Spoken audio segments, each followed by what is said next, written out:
We're live here at the compound of the Ààrẹ Olúyẹdùn, the Ààrẹ Ọ̀nà Kakanfò of Yoruba land, here at Ojoba in Ibadan land, where we came for the courtesy visit of Oloyelekan Alabi, the Ekefa Olubadan of Ibadan land, to the Oluyedun royal family, Ojoba Ibadan,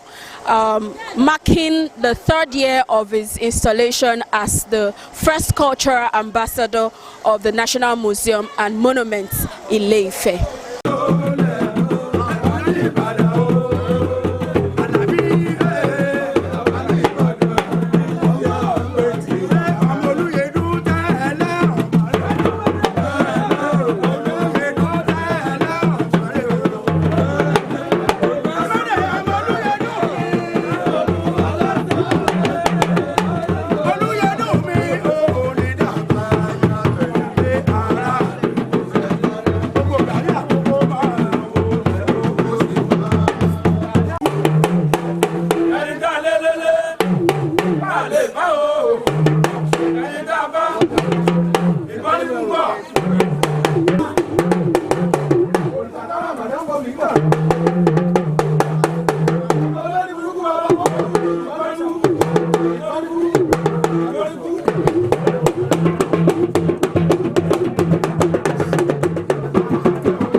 Odidi ìlú bíi mẹ́ẹ̀ẹ́dógún ń bẹ lábẹ́rẹ́ ọba ilẹ̀ Yorùbá tó fi wọ́n jẹ. Wọ́n dẹ̀ tó fi kan tó fi hàn joyè orí tẹ́ máa ń wò mìíràn la akitiyan wọn àti àtisẹ́ wọn nípa bá ti ń gbẹ̀sìn ga bá ti ń gbé àṣà àti ẹ̀sìn ilẹ̀ Yorùbá ga. Nígbà náà tó pọ́dún kan wọ́n lọ sílé ààrẹ Látòsà, wọ́n lọ sí ojú orí bàbá wa Muhammadu Asubiaro, ààrẹ ń pè òun bíbá ẹ bá fọrí bá rẹ bá fọrí. Wọ́n lọ wo ojú orí rẹ̀, wọ́n dẹ̀ ṣe bẹ̀rẹ̀ dáadáa, wọ́n tún bẹ̀ sí ẹ bá dé Bódìjà ní ìsìn ní ààrẹ àbẹ́nù. Lẹ́yìn ọdún tó lọ ọ̀rọ̀ òṣèlú òjè kí wọ́n ráyè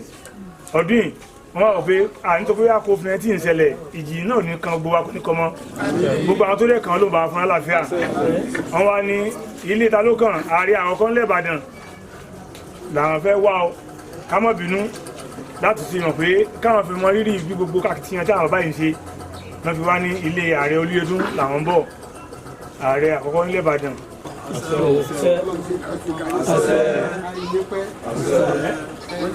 lọ́pọ̀ lómi tó wà ní ìlú gbogbo apáta àní rí àpadà sí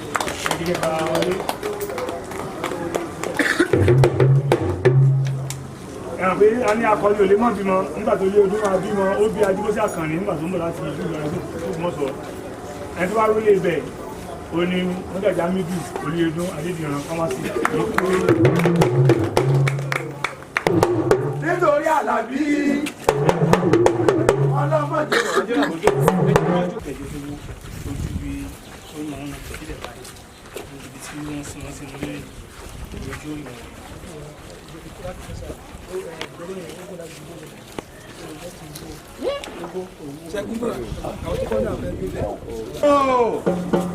Olúyẹdùn o, Ìbàdàn o,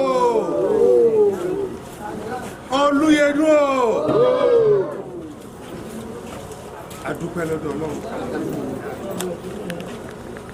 Ní àkọ́kọ́ lákọ́ kí bàbá wa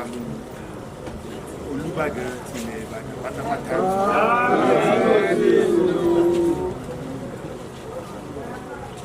Wọ́n dúró pé kò ní bàjẹ́, Ọlọ́run sì dúró tì wọ́n. Àbí kò dúró tì wọ́n? Kò sì ní bàjẹ́ lórí ẹnìkan. Kí bàbá wa Mọ́gàjí Moshood Olúyẹdùn gbé ẹkú kalẹ̀. Mọ́gàjí mo kí wọn náà pé ó kú kalẹ̀ gbogbo ẹbí Olúyẹdùn mo kí wa pé ẹ kú kalẹ̀ ẹ sì kú àlejò wa àwa tá a kó ọ̀wọ̀ wá síbí a kí wa pé a kú òde lágbára Ọlọ́run àpò òde yóò dùn yóò sì sọ wá àwọn oníwèé ìròyìn a kí yín ẹni tó yẹ ká kọ́kọ́ fi ọpẹ́ fún ni Ọlọ́run a dúpẹ́ lọ́wọ́ Ọlọ́run ó gbà á bàbá yóò sì máa gbà á kábíyèsí Olúbàdàn ilẹ̀ Ìbàdàn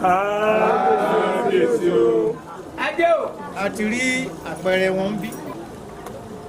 nítorí náà a dúpẹ́ pé kábíyèsí kádé pẹ́ lórí wọn fún àtàpẹ́ lẹ́sẹ̀ bí gbogbo a ṣe gbọ́ à ń ṣe àjọ̀dún ọdún kẹta tí wọ́n fi wá jẹ oyè culture ambassador ó wà nínú program yẹn National Museum and Monument Ilé-Ifẹ̀ tí Ifẹ̀ yẹn nínú ààfin Ọọ̀ni nínú ilé Odùduwà ló wà wọ́n ti wà ń bẹ̀ látàyè bàbá wa ọba Adésọjí Adérẹ̀mí a ṣe ayẹyẹ ìpapòdà wọn 40 ọdún níjẹta àwọn tí wọ́n wá ṣe àbójútó National Museum ní Ifẹ̀ so ọ̀gá wọn tó jẹ́ kúrétọ̀ so náà wá ní pé wọn ò fi ìdílé wọn ò fi owó ipò wò ní kúkúrú àwájọ lọ sílé Ifẹ̀ àlọ́bá kábíyèsí àtọrọ bàtọ́níkáwá àdébẹ̀ fún ọjọ́ tó yẹ pé gbogbo aráyé gbà pé ó jẹ́ ọjọ́ perfection figure 7 gbogbo ẹ̀sìn ìbílẹ̀ ni ó Christian ni ó Muslim ni ó tàwọn Jews ni gbogbo ẹ̀sìn gbà pé méje Ọlọ́run ló dá nǹkan tó bá ti jẹ́ méje so mo ní mo fẹ́ 7-7-17 àti tábà ṣe on the 7 nǹkan tó bá jẹ́ 7 ó dúró fún perfection nǹkan tó náà ti fọwọ́ sí tí ò lè yíngẹ́ tó dẹ̀ tún jẹ́ nǹkan ayọ̀. My name is pharmacist Olúyẹdùn Hamidu Adédìran. Mo jẹ́ mọ́gàjí ilé baba àṣàlẹ̀, mọ́gàjí Ọ̀yátẹ́rù àti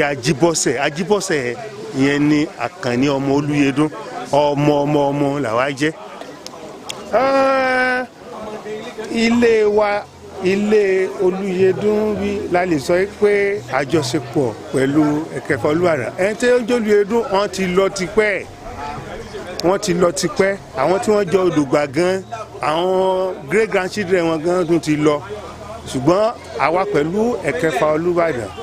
Ẹ̀kẹrin Àjẹ́ǹgbẹ́ àjọṣepọ̀ tó gún mọ́rán wà láàrin wa bàbá ni wọ́n jẹ́ fún àwa àwọn ni wọ́n ń tọ́ wa sọ́nà pé bá ṣe rìn nìyí. Ọládẹ̀jọ Ládọ̀tun agbénáwo tilẹ̀ Ìbàdàn. ṣé ẹ rí ọdún kẹta tí bàbá wa ṣe bí lónìí parí ni tí ẹnìkan bá ní láárí tàbí ó ní àṣeyẹ kan bàdàn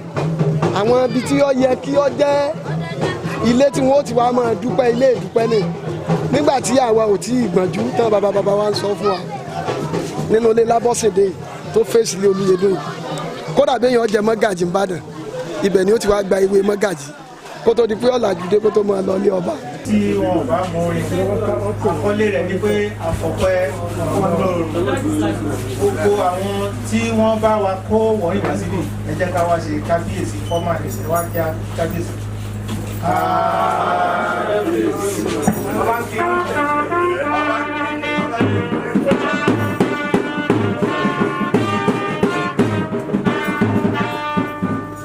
pẹ̀lú ìyọ̀ǹda kábíyèsí ní ọdún mẹ́ta sẹ́yìn lébi gẹ́gẹ́ 7 July 2017 a lọ jẹ́ oyè first culture ambassador ti Ilé-Ifẹ̀ kábíyèsí Ọọ̀ni bàtà lọ fi tó wọn létí wọn láwọn ń lọ sí Canada pé táwọn bá dé lágbọ́rọ̀ lọ́hùn láwàá ṣètò rẹ̀ a sì mú ọjọ́ rẹ̀ torí figure 7 nínú gbogbo ẹ̀sìn àti ìgbàgbọ́ Yorùbá ni pé tó bá ti pè ní méje òun náà pè ní perfection iṣẹ́ Ọlọ́run tí ò ní yege òun náà ni àfidé ìwò yí ọdún mẹ́ta sẹ́yìn ọ̀pá kábíyèsí bẹ ní àfihàn ọ̀rẹ́ pẹ̀lú wa àwọn olóyè náà tẹ̀lé kábíyèsí ìgbà tó di ọdún kan gẹ́gẹ́ tó ń fi wá jẹun yìí àwọn òpin kí ládé ṣe o ní iye bá sọ sí wa pé ibi tí wọ́n sin Olúbàdàn bó tẹ̀jẹ́ pé ààrẹ ni wọ́n lò ní táìtù ààrẹ Látòsà ọba tó kè sí igbó ni àwọn ọmọ ọlọ́kadà wọ́n ń ṣe jàmbá ń bẹ̀ mísísí màmá òṣìbọ̀ gun àwọn náà máa ń ṣọ́kò yẹn á lọ tó bẹ̀ sí àwọn àkùn pẹ̀lú fọwọ́sowọ́pọ̀ mọ́gàjì ààrẹ Látòsà family ìjọ tá à ń kun tá à ń kọ orúkọ síbẹ̀ ni àwọn tó ń pààkì náà pé ṣé pé ibi ni wọ́n sin ààrẹ Látòsà sí àwọn ìjọba tó wà bẹ́ẹ̀ ní ọdún yẹn wọ́n ní àwọn ó sowọ́pọ̀ pẹ̀lú wa pé ẹ jẹ́ ká sọ di tourism center kẹ́ ẹ fi ọgbà yíká káwọn èèyàn máa wá kó máa sanwó wọlé torí àwọn nǹkan mèremère bẹ́ẹ̀ làwọn òyìnbó fi ń pawó wọ́n ṣèlérí wọ́n wá ní pé COVID-19 ní tẹ òfin ìjọba lójúmọ́lẹ̀ wò torí náà láṣẹ pé ẹnikẹ́ni àpẹgbẹ́ kábíyèsí làbá lọ sí ilé àwọn òbí ẹgbẹ́ mọ́gàjí wọn rè is a pharmacist àwọn ni wọ́n gbà wá lálejò àti bàbá tó jẹ́ àgbà ilé náà ẹjọ́ orí bàbá orí wọ́n pé gbogbo nǹkan tó ń sọ ọmọdé èsì òkèlè ìrántí sọ so àdúpẹ́ ní ìmọ̀ àdúpẹ́ ní orúkọ ẹbí yín lọ́dọ̀ kábíyèsí tó ń fún wa ní àyè láti wá àti gbogbo yìí orí tí kábíyèsí bá ní pé dín àkàrà lé ẹ kó o lè ra ọtí ẹlẹ́yìn àgbà náà kábíyèsí gbogbo bẹ́ẹ̀ ṣe fẹ́ ká máa tẹ̀síwájú lábẹ́ yín náà ni ó rí o ni wọ́n ń gbọ́ àdúrà tí olùkọ́ wa ṣe ń bẹ̀ tá a sì máa ṣe títí láyé ni pé àdúrà pẹ̀ lórí láti wọ́n pẹ̀ lẹ́sẹ̀. a dúpẹ́ lọ́dọ̀ Ọlọ́run pé ọjọ́ òní wa kò pé ọjọ́ òní wa kò Ọlọ́run ọba tí òfin dójú tì Ìbàdàn ìran yóò ní parẹ́ láyé ẹ̀mí gígùn tó lálàáfíà tó péye Ọlọ́run á jẹ́ kẹ́yìn àti mọ́mọ́ wa kẹ́tù lọ pẹ́pẹ́ a dúpẹ́ lọ́wọ́ gbogbo Ìbàdàn torí pé ẹ̀yẹ ló jẹ́ fún ìdílé Olúyẹdùn àti àrọ́mọdọ́mọ nítorí pé bí ìgbà tí ìgbàgbé ti ń débó kọ yẹn ni Ọlọ́run wa gbé ga pọ̀ lónìí bàbá wa gbogbo tẹ́ẹ̀bà lò ní ayé Ọlọ́run kò yẹ kẹ́ fi bànújẹ́. Olóyè Lékan Àlàbí ẹ̀kẹfà Olúbàdàn ilẹ̀ Ìbàdàn, but celebrating my 3rd anniversary as the first culture ambassador of National Museum and Monument Ilé-Ifẹ̀. Gbogbo wa ni láti gbé àṣà wa lárugẹ, ẹnìkan ò lè dáṣe, ìjọba gan ò lè dáṣe àbí àjọ kankan. Nítorí náà láti kékeré ló dẹ̀ ti gbọ́dọ̀ bẹ̀rẹ̀ láti lé sùkúù wípé a gbọ́dọ̀ máa sọ èdè abínibí torí nǹkan tó ń pè ní àṣà òun náà ni bí agbòòrùn lábẹ́ ìtẹ́tírí àṣà oúnjẹ aṣọ ìṣe ẹ̀yà kọ̀ọ̀kan. Ẹ̀sìn yàtọ̀ sí àṣà, ọ̀dọ̀ Ọlọ́run ni méjèèjì tẹ̀ ti wá. Ọlọ́run ọba tó dá ayé tó jẹ́ pé wá dá gbogbo ìran pẹ̀lú èdè oúnjẹ àti àṣà wọn òun náà ló yé. Iṣẹ́ gbogbo wa ni ẹ̀yin oníròyìn